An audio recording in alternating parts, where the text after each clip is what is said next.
പ്രിയ ദൈവമക്കളെ, യേശു നിങ്ങളെ സ്നേഹിക്കുകയാണ്. നിങ്ങൾ ഏതെങ്കിലും മേഖലയിൽ നിരാശനായിരിക്കുന്നു, ഏതെങ്കിലും മേഖലയിൽ എഴുന്നേൽക്കാൻ പറ്റാതെ ഡിപ്രഷൻ അടിച്ചിരിക്കുന്നെങ്കിൽ ഈ മെസ്സേജ് നിങ്ങൾ പ്രയോജനമാകുന്ന ഞാൻ വിശ്വസിക്കുകയാണ്.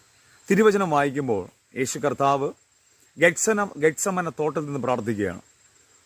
ബൈബിൾ പറയുന്ന യേശു പ്രാണവേദനയോടെ പ്രാർത്ഥിക്കുന്നു. അടുത്ത് കർത്താവ് ക്രൂശിലോട്ട് പോകേണ്ട സമയമാണ്. ക്രൂശ് മരണത്തിന് അടുക്കുന്ന സമയത്ത് തോട്ടത്തിൽ നിന്ന് പ്രാർത്ഥിക്കുകയാണ്.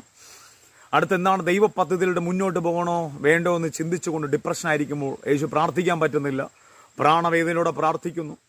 അപ്പോൾ തിരുവചനം പറയുന്നത് സ്വർഗ്ഗത്തിൽ നിന്ന് പിതാവായി ദൈവം ഒരു ദൂതനെ ഇറക്കി കൊടുത്തു.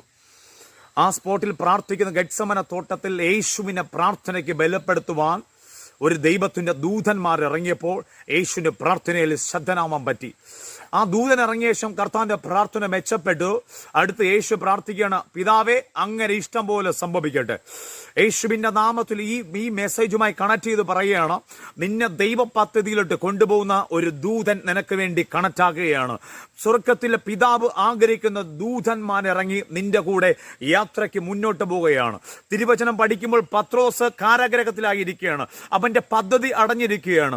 3 വാതിൽ കൊണ്ട് അടഞ്ഞിരിക്കുകയാണ്. പക്ഷെ സഭ എഴുന്നേറ്റ് പ്രാർത്ഥിക്കുമ്പോൾ സ്വർഗത്തിൽ നിന്ന് ഒരു ദൂതൻ ഇറങ്ങി പത്രോസിന് 3 വാതിൽ തുറന്നു കൊടുത്ത് അടുത്ത പത്രോസിനെ ദൈവ പദ്ധതികൾ മുന്നോട്ട് കൊണ്ടുപോയല്ലോ.